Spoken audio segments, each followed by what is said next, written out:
Welcome to the Deep Dive, where we take a monumental stack of sources, research, and expert analysis and turn it into the knowledge you need fast.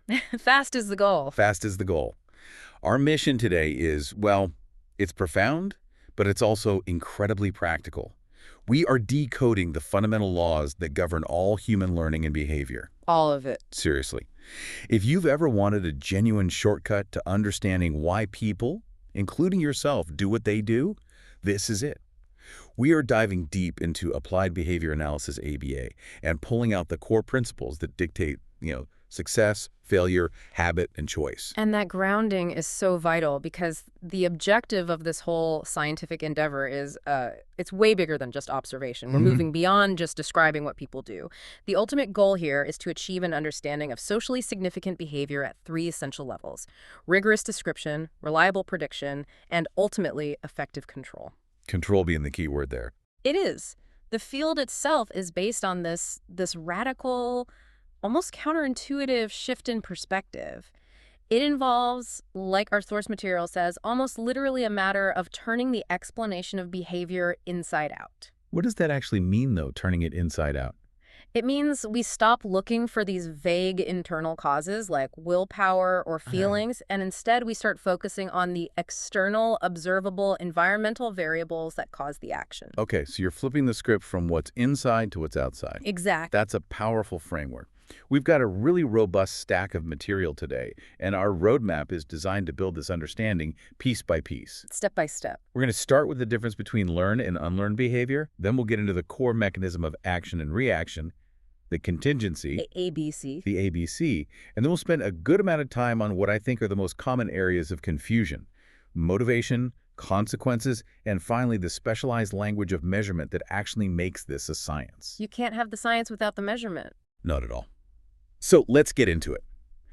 When we talk about behavior in this applied scientific context, we are getting specific.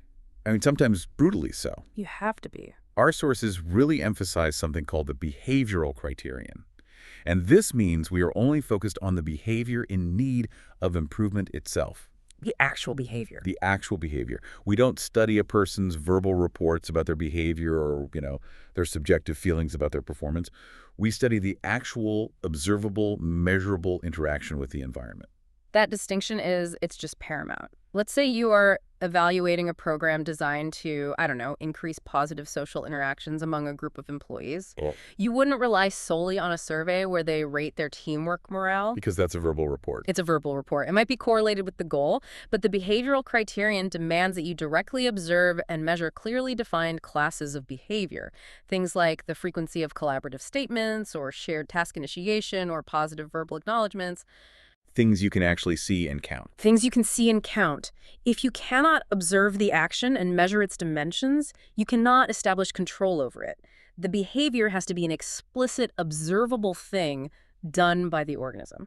Okay, so with that foundation, let's unpack the difference between what we sort of bring into the world naturally and what we learn along the way. Right. We have these two vast histories that determine our repertoire of behaviors. That's where we get into the specialized terms, phylogeny and ontogeny. Phylogeny? Phylogeny. It refers to the evolutionary history of the species, the history of all the behaviors that led to the survival of the human race. And this deep shared history provides us with a foundational set of responses. Okay. The most fundamental example of this is the unconditioned reflex. An unconditioned reflex, so that's that foundational unlearned stimulus-response connection. Precisely. If I place food powder in the mouth of a biologically intact human, it elicits salivation. The stimulus, the food, automatically elicits the response, the salivation. No learning required. No learning required. These are unlearned stimulus-response relationships that are common to all members of a species. This is the whole basis of classical conditioning, or respondent conditioning. And that's defined by the fact that the behavior is elicited by what comes before it. Yes, the antecedent stimulus. A pairing process might be involved, but the key is that the dog doesn't choose to salivate. It's elicited. It's a reflex. So phylogeny and unconditioned reflexes, that's kind of like the hardwired operating system of the body. That's a great way to put it. So now let's look at the software we install as individuals. Ontogeny. Right. Ontogeny is the individual's unique learning history. This is where humans really, really shine. How so? Well, unlike a lot of other species, natural selection hasn't locked us into this small set of fixed actions. Instead, it's equipped us with a flexible, largely uncommitted behavioral repertoire. Which gives us an incredible susceptibility to operant selection. Exactly. That's a very eloquent way of saying we are built to adapt. Operant behavior is that adaptation mechanism, and it's all governed by consequences. Correct. The actions we take, our operant behavior, are fluid and constantly adapting based on the events that immediately follow them. Like a baby in a crib. A perfect example. Take a baby batting at a mobile. The movement of the mobile and the musical sounds, those are stimulus changes that follow the behavior, The consequence. the consequence. And if those stimulus changes feel good or are engaging, the consequence selects for or strengthens the preceding behavior. The movement is therefore controlled by what happens after it, which makes it fundamentally different from the unconditioned reflex, which is controlled by what happens before it. Okay, and whether we are talking about a reflexive action or a learned one, the basic physical unit we're observing is the response or behavior. Yeah. But you mentioned something earlier that feels critical here. Topography versus function. This is one of the most important conceptual points in the entire science. A response is defined not by its topography, its physical form, or how it looks, but by its controlling variables. Its function. Its function. Imagine two different people yelling. Person A yells because it gets them access to a favorite toy. That's positive reinforcement. Okay. Person B yells because it successfully delays the start of a difficult task. That's negative reinforcement or escape. So topographically, they look the same. They're both just yelling. They look exactly the same, but functionally they are radically different, which means the intervention that works for person A is going to fail miserably for person B. You absolutely must know the function. Function is everything. Everything. Let's put this all together then into the most basic structural unit of learning. Our sources call the three-term contingency the revolutionary breakthrough in this science. Oh, it really is. It's the framework for what's called the discriminated operant. The three-term contingency is the ABC, antecedent, behavior, consequence. This sequence is the foundation for almost every piece of human action. It describes how an environmental context, the A, sets the stage for an action, the B, that leads to a meaningful result, the C. Okay, and the most important antecedent we need to define here is the discriminative stimulus, or the SD. This is where the environment basically provides the green light. The SD is an antecedent stimulus that does two things. First, it has been correlated with the availability of reinforcement for a specific behavior in the past. And second, because of that history, it now evokes or increases the current frequency of that behavior. Like a traffic light. The classic example. The green light is the SD for pressing the gas pedal because, in the past, pressing the gas in the presence of the green light led to the positive reinforcement of continuing your journey. And it's important to note, the green light doesn't force you to drive. No. It just signals that the reinforcement moving forward is available if you drive now. Exactly. The SD signals availability. It brings the behavior under what we call stimulus control. And the opposite of the SD is the S delta. The S delta, written S, and then a little triangle. The red light then would be the S delta. The red light is the S delta for driving. It's the condition under which the reinforcement moving forward is not available for that particular behavior. Right. In fact, driving under the S delta often leads to punishment, like a ticket or an accident. So the S delta decreases the future frequency of the behavior happening in its presence. So we have the SD, where reinforcement is available, and the S delta, where reinforcement is unavailable. Yeah. This whole process defines how behaviors become context-specific. Yes, that's what we call discrimination. Stimulus discrimination. Right. When we talk about stimulus discrimination, we're talking about tight control. We mean the behavior only occurs when that specific SD is present. You wouldn't press the gas pedal if the red light was on or if the light was broken, even if it's the same location. So tight control means new, untrained stimuli don't evoke the response. They do not. But sometimes that control is too loose, which leads to what we call generalization. Stimulus generalization. This is what we'd call loose control. It happens when a learner, having been reinforced in one specific stimulus condition, emits that response in the presence of similar but untrained stimuli. Give me an example of that. Okay, so if a child learns to read the word dog in a bold black font on a white flashcard and then immediately reads the word dog when it appears in a flowery script font on a newspaper, That's generalization. Ah, okay. If they only labeled the specific flashcard font and failed on the newspaper font, that would be discrimination. So we often want generalization when we're teaching new skills, but we need discrimination for safety. Absolutely. Like Yeah. teaching a child only to interact with their dog, not every dog they see on the street. That's a critical discrimination. Okay, so far we have the three-term contingency. SD leads to a response, which leads to reinforcement. But, as our sources highlight, this model is still incomplete for describing the complexity of human life. It is. We need to account for why we sometimes want the reinforcement desperately, and other times we couldn't care less, even when the SD is present. Right. And this brings us to the four-term contingency, which requires the fourth and maybe the most powerful factor, Yeah. the motivational operation, the MO. This is a critical distinction that often separates a surface-level analysis from a really deep understanding. We have to distinguish between availability and effectiveness. Okay. The SD is solely about the differential availability of a currently effective reinforcer for a particular behavior. The MO, however, is related to the differential reinforcing effectiveness of an environmental event. Let me see if I can simplify that. The MO determines how badly you want the consequence, The value of it. the value of the consequence. Yep. And the SD tells you whether that valuable consequence is available if you act right now. That is the perfect way to synthesize it. Think of the full operational model. MO and SD lead to the response, which leads to the consequence. Right. Imagine you haven't eaten all day. Your body is deprived. That deprivation is the MO. Now, you walk past a restaurant sign that says open. The sign is the SD. The sign indicates that food is available, but only the MO, the deprivation, makes that food currently effective as a reinforcer. And if you had just finished a huge holiday dinner. The opposite of deprivation. The sign, the SD, would still be there, but the food would hold absolutely no value and you wouldn't bother responding. So the MO is this upstream factor that temporarily alters the value of a specific consequence. Temporarily, yes. Let's start with the innate motivators then.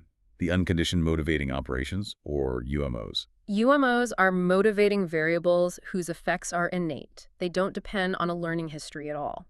The most common examples relate to basic biological needs: food deprivation, water deprivation, oxygen deprivation, sleep deprivation, or even temperature extremes. Okay. And when you are deprived of sleep, that state has a powerful dual function. And that dual function is the core of what an MO is. Exactly. The MO simultaneously has a value-altering effect and a behavior-altering effect. Two effects at once. Two effects when you are sleep deprived.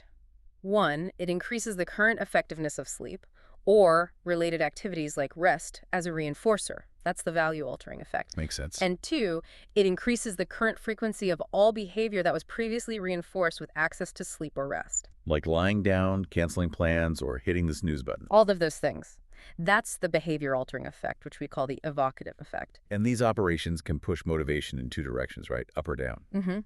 We use the terms establishing operation, or EO, and abolishing operation, or AO. EO. An EO is anything that increases the current effectiveness of a reinforcer. That's the value-altering part, and therefore produces the evocative effect, increasing the frequency of related behavior.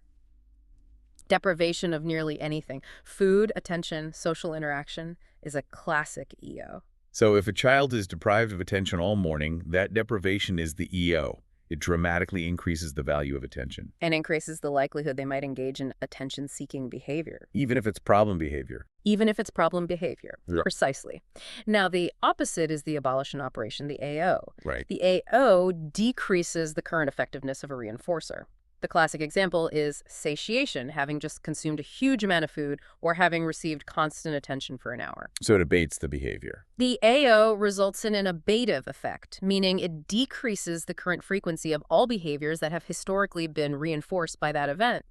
If you are satiated on food, your food-seeking behavior abates or decreases. I find the nuanced function of the AO to be one of the deepest insights in the sources.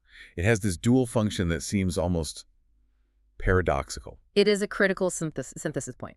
When a person is deprived, that's the EO, and they successfully engage in a response that leads to reinforcement, like they open a jar and eat the food, the act of ingesting that food performs two functions at the same time. Okay. On the one hand, food ingestion is the AO for food as a reinforcer. It abates future food-reinforced behavior because the person is no longer deprived. But on the other hand, The act of ingesting the food reinforces the consumption behavior that immediately preceded it. That's right.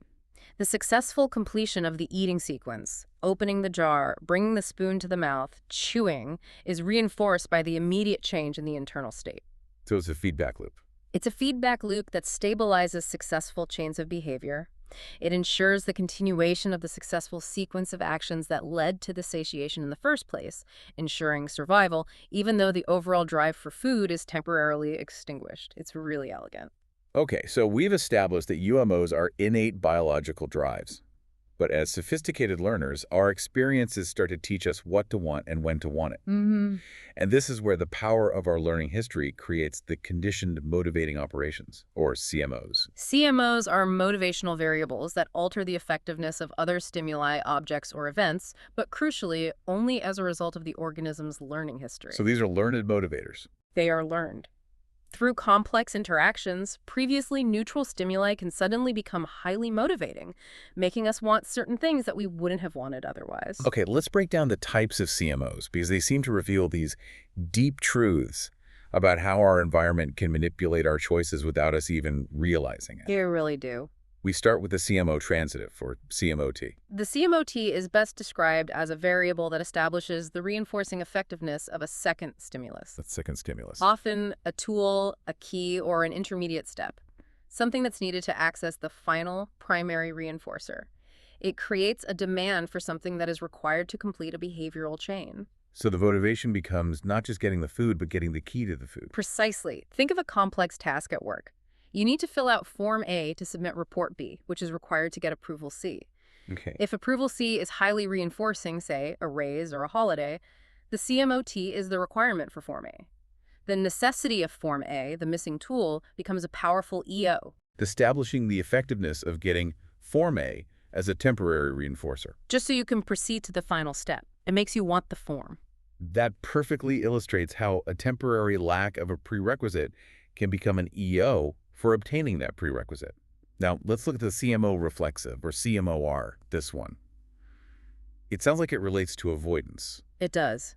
The CMOR is fascinating because it establishes or strengthens the reinforcing effectiveness of its own termination as reinforcement. Okay, so again.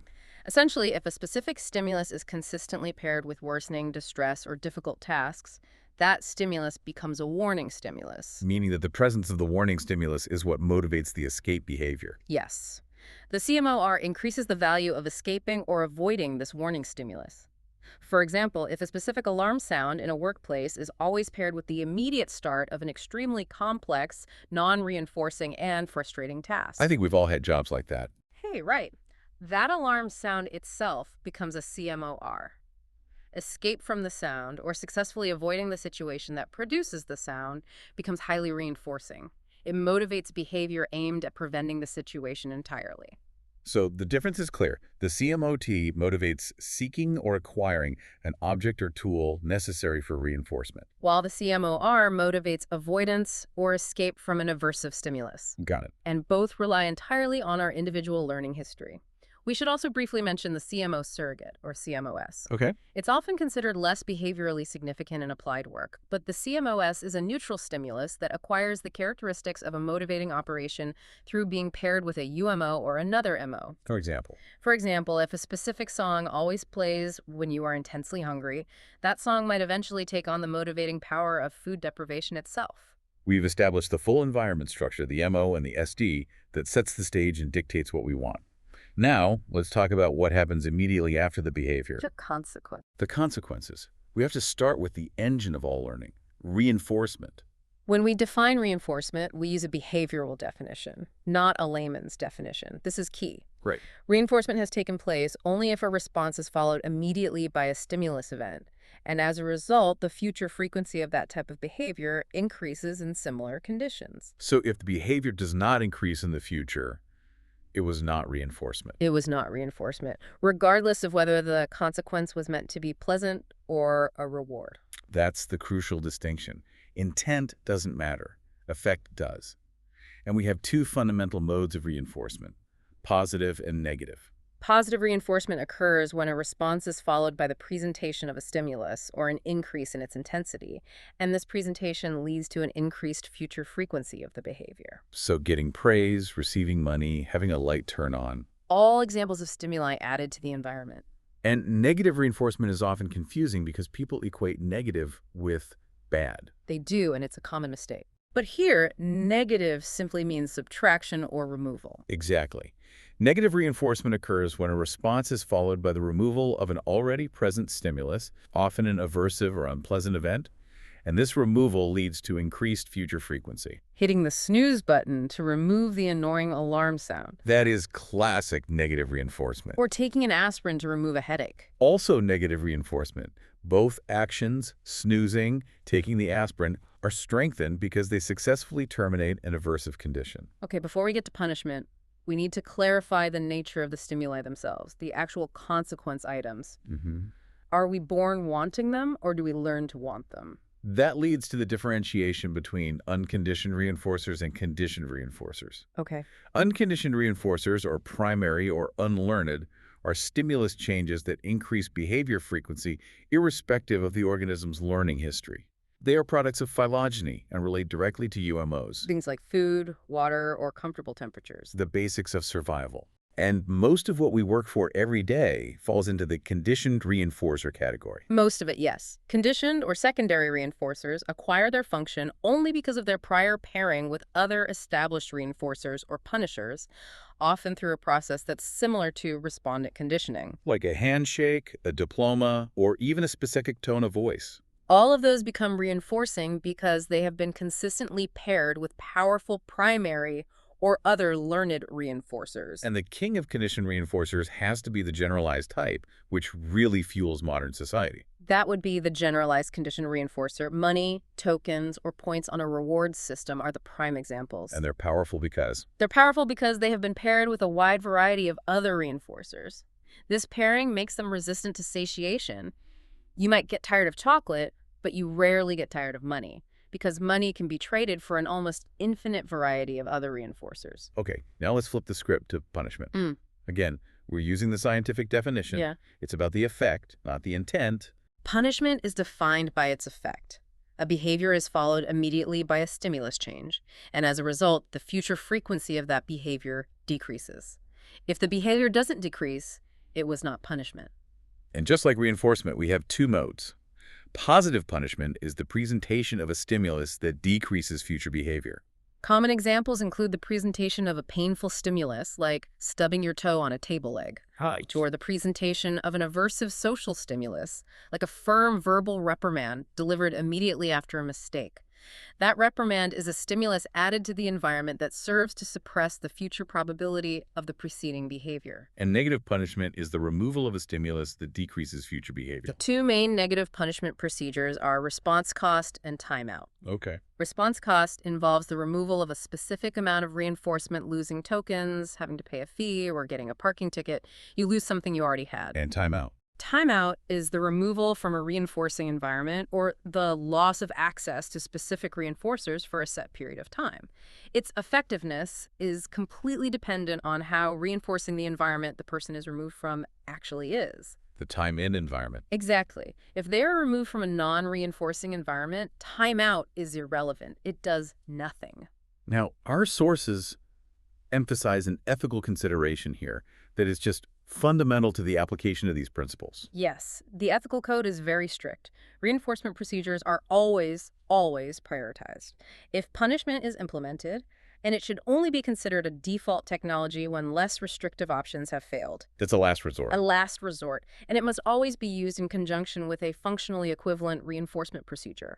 If you punish a behavior, you must simultaneously reinforce a replacement behavior that serves the same function.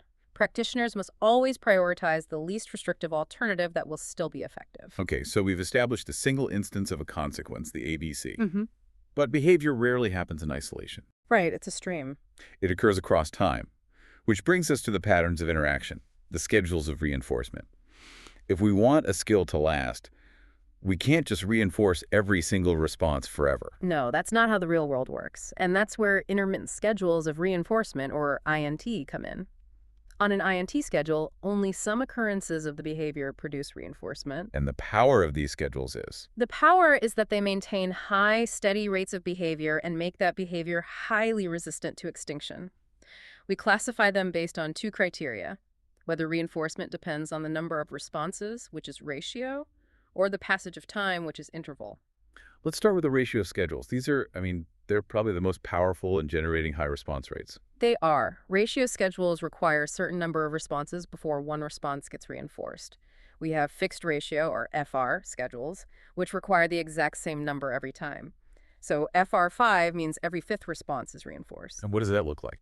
FR schedules tend to produce a post-reinforcement pause, a short break after getting the reward followed by a high, steep rate of responding until the next reinforcement. And the most applicable schedule in real life, especially when you think about addiction and persistence, is the variable ratio schedule. Oh, absolutely, the VR schedule. This requires an average number of responses. So VR10 means reinforcement comes on average every 10th response. So you never know when it's coming. You never know. And because the learner can't predict exactly when the reward is coming, this schedule produces a high, steady, constant rate of responding with little or no post-reinforcement pause. Slot machines. Slot machines are the classic example of a powerful VR schedule. The unpredictability is what keeps the behavior rates so high. Okay, then we have the interval schedules, where time is the critical component. Interval schedules require a certain elapse of time before the first response after that time has passed produces reinforcement. So fixed interval, or FI, schedules, say FI, 5 minutes. The first response after exactly 5 minutes is reinforced. This produces a really distinctive scallop pattern. Little or no responding right after reinforcement, then gradually increasing response rates until the end of the interval. And the less predictable, and therefore more steady, time-based schedule. That's the variable interval, or 6 schedule. This requires a variable duration averaging a specific time. Our sources note that 6 schedules tend to produce low to moderate rates of steady responding. Like checking your email. Perfect example. If you are checking your email waiting for an important reply, that's a VI schedule. You don't know exactly when it will arrive, so you check steadily, but not frantically like on a VR schedule. Okay, so if a behavior is initially learned on a continuous reinforcement schedule, where every response is reinforced, how do we make sure it transitions to the real world without just breaking the behavior? That requires schedule thinning. This is the systematic process of gradually increasing the response ratio or the duration of the time interval, very slowly. For instance, moving from CRF to VR2, then VR3, then VR5. The absolute key guideline here is small increments of change and continuous evaluation. Because if you thin the schedule too fast, You risk what's called ratio strain, where the learner just stops responding entirely because the effort is suddenly way too high relative to the payoff. Now, let's talk about the intentional removal of reinforcement. Extinction.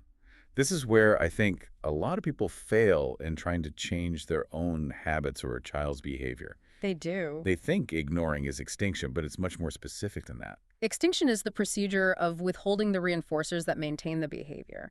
The procedure is entirely specific to the function of the behavior. Function again. Always. If a child tantrums to get attention, that's positive reinforcement extinction, means withholding all attention, even negative attention, when the tantrum occurs. And if a person engages in self-injurious behavior that is maintained by the sensation it provides, automatic reinforcement. Then extinction requires blocking that sensation, maybe through what's called sensory extinction, like wearing protective gear or mittens. So if the behavior is maintained by escape, for instance, throwing a fit to escape a difficult math task, then extinction requires escape extinction. Correct. Escape extinction involves preventing the learner from escaping the task or situation, even if the tantrum or problem behavior occurs. That sounds hard. It requires significant resources and consistency, which is why extinction often fails in the real world.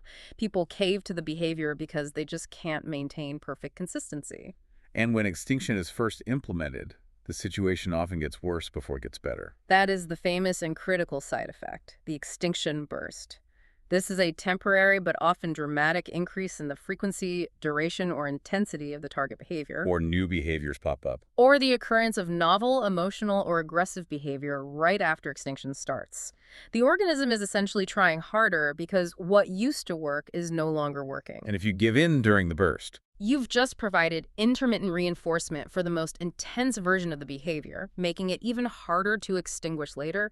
It's a disaster. we also have two other often misunderstood recovery effects: spontaneous recovery and resurgence. Right. Spontaneous recovery is the sudden, temporary reappearance of the behavior after it has been fully extinguished. Even though the extinction condition is still in effect, it's a time-based thing. Okay, and resurgence. Resurgence is different. It is the reappearance of a previously reinforced behavior when a different behavior that was currently being reinforced is put on extinction. So if you teach a child to ask for attention nicely, and then you stop reinforcing that, You put the nice asking, the mand, on extinction. The original tantrum behavior might resurge. okay. Finally, for this section, let's look at what happens when multiple choices are operating at the same time. We encounter the matching law. Right. When a client has two or more reinforcement contingencies operating at the same time, we call them concurrent schedules, we're looking at choice. And the matching law says, The matching law dictates that a learner will allocate a greater proportion of their responses to the schedule component that provides the more effective or denser reinforcer. so if you have two apps on your phone, and app A delivers social connections 70% of the time you open it, and app B delivers it 30% of the time. The matching law predicts you will spend roughly 70% of your time on app A. This law is fundamental for understanding how to structure environments to promote desired choices. Let's pivot to language. Skinner's analysis of verbal behavior, it revolutionized how we teach language. Completely. It insists that language is not defined by its physical form, but entirely by the controlling variables, the antecedent, and the consequence. This changes everything about how we understand communication. The exact same sound, the word cookie, can be 4 different verbal operants depending on the controlling context. Verbal behavior is a social interaction where the speaker gains access to reinforcement through the listener's behavior. Okay, let's differentiate the key operants. We'll start with tact. A tact is controlled by a non-verbal stimulus in the environment. Its consequence is generalized social reinforcement. Like praise or acknowledgement. Praise, confirmation, acknowledgement. If you see a cookie, that's the nonverbal stimulus, and you say, that's a cookie, and the listener says, yes, it is. That's a tact. It's naming or labeling. The behavior is controlled by the sensory input from the object itself. Okay, and the most important operant for getting your needs met is the mand. The mand is unique. It's unique because it is evoked by a motivating operation, an MO, and it's maintained by the specific reinforcer requested. So if you're hungry, If you are hungry, that's the MO, food deprivation, and you say cookie, and the listener gives you the cookie, the specific reinforcer. that's a mand. That's a mand, or a request. The word is controlled by your internal state of deprivation. And this distinction is vital for intervention strategies like functional communication training. FCT, yes.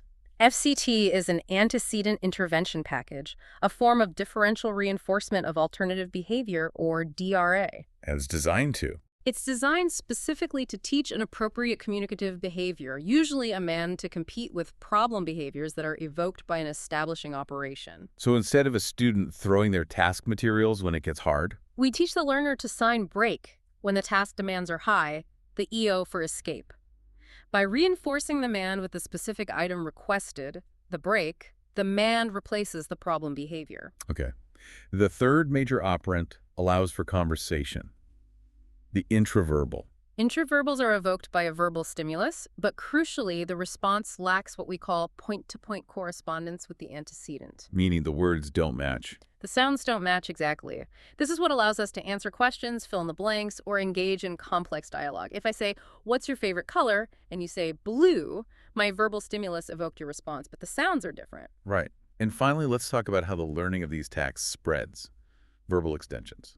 A verbal extension occurs when a nonverbal stimulus that was not previously encountered evokes a tact response. The simplest form is generic tact extension. Okay. Here, the novel stimulus shares all of the relevant or defining features associated with the original stimulus. If you taught a child the tact ball for a specific blue bouncy ball, and they see a new red identical bouncy ball and label it ball. That's generic extension. The defining features are identical, They are? and the more abstract, creative use of language. That's metaphorical tact extension. This is Yeah. where the magic happens in literature and, everyday poetry.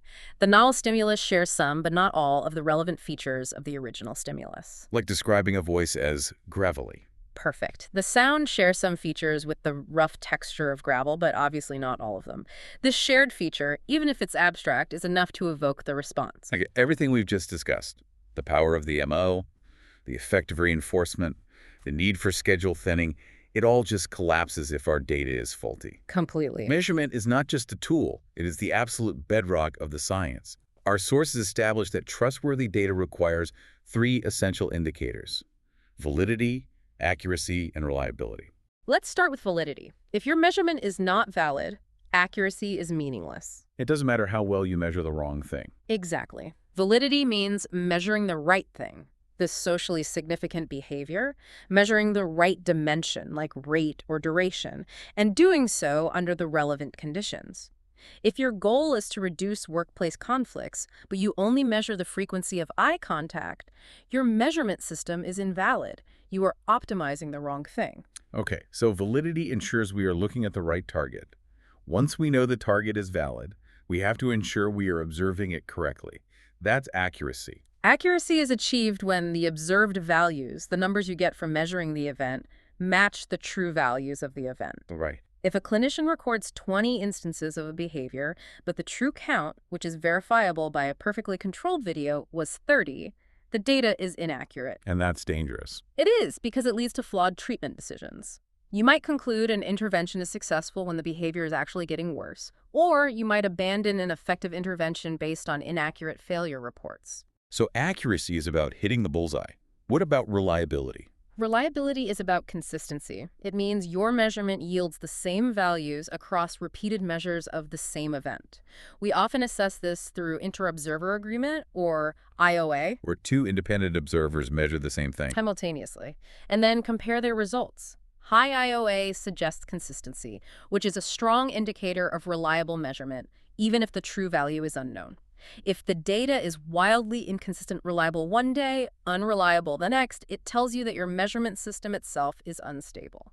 What are the biggest threats to maintaining this data quality that practitioners have to constantly guard against? The sources highlight several subtle threats. A major one is observer drift. Observer drift. This happens when observers, maybe unconsciously, slowly alter the way they apply a measurement system over time.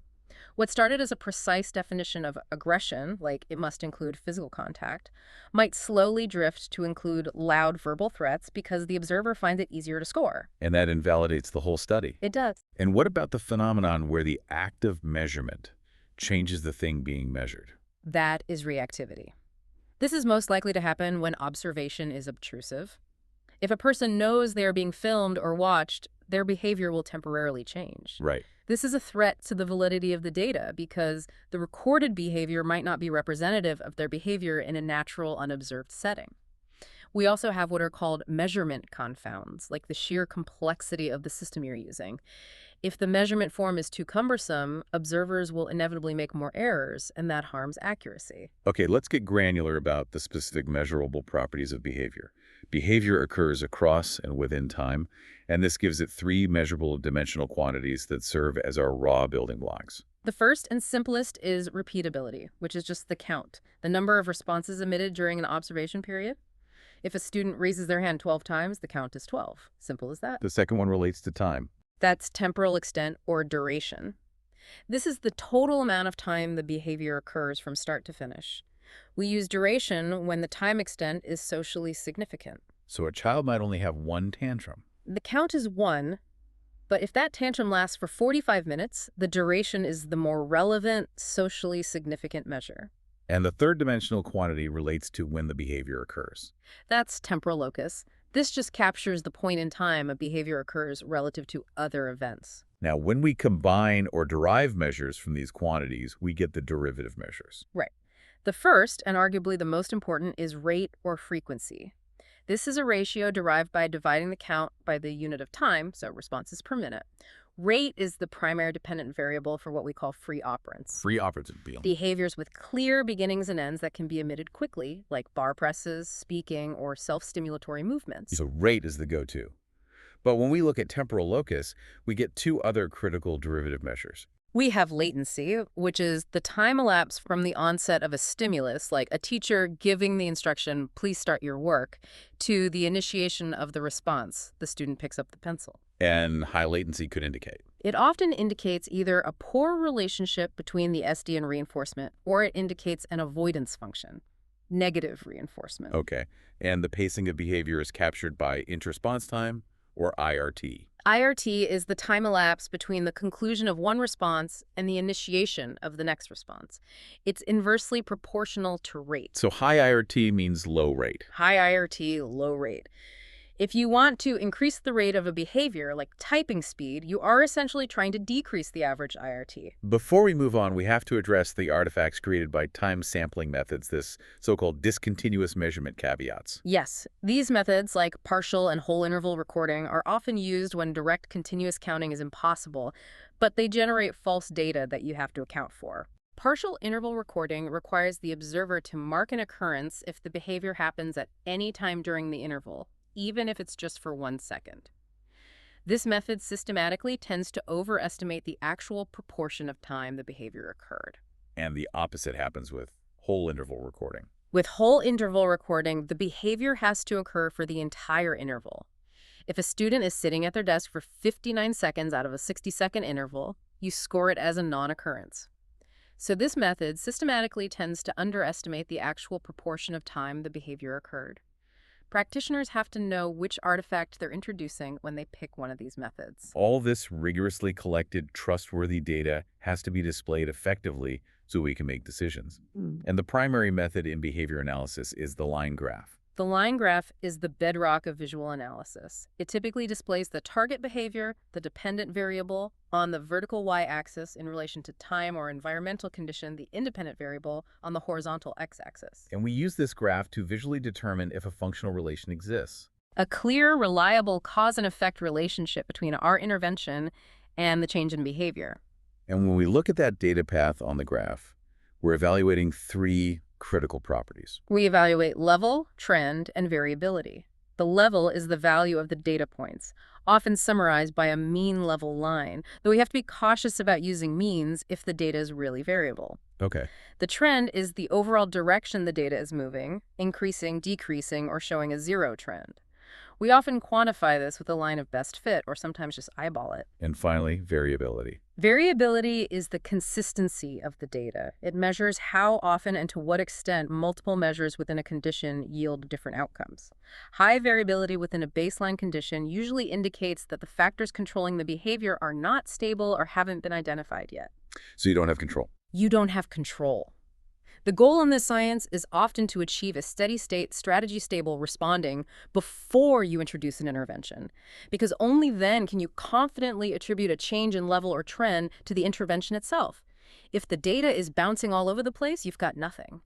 So we have completed a structured, in-depth analysis of the core language and laws governing human action. We really covered a lot of ground. We did. We started with the foundational difference between inherited phylogenetic reflexes and flexible ontogenic learning. We then moved systematically through the entire operational model, the full four-turn contingency. MOSD leads to the response, which leads to the consequence.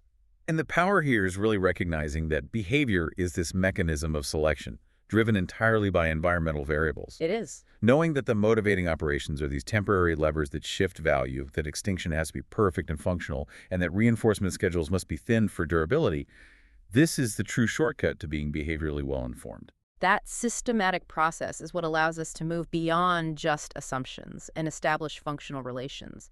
These reliable statements that prove our intervention actually caused the change. Think about this framework in the context of your own life.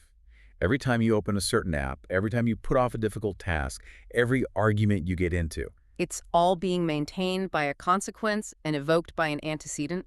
It's all there. So what does this deep dive all mean for you, the learner? The analysis of human behavior really starts with a profound choice. Will you react emotionally and judgmentally to behavior's form, topography, Or will you strategically manipulate the environment based on its confirmed function? What consequences is actually maintaining it? That insight is the ultimate competitive advantage. It is. So your personal challenge this week is to pick one persistent, unwanted habit, and don't just judge it or try to use willpower. Instead, identify the specific MO that makes the reinforcer valuable and the specific SD that signals its availability. By defining the mechanism, you gain the power to change it.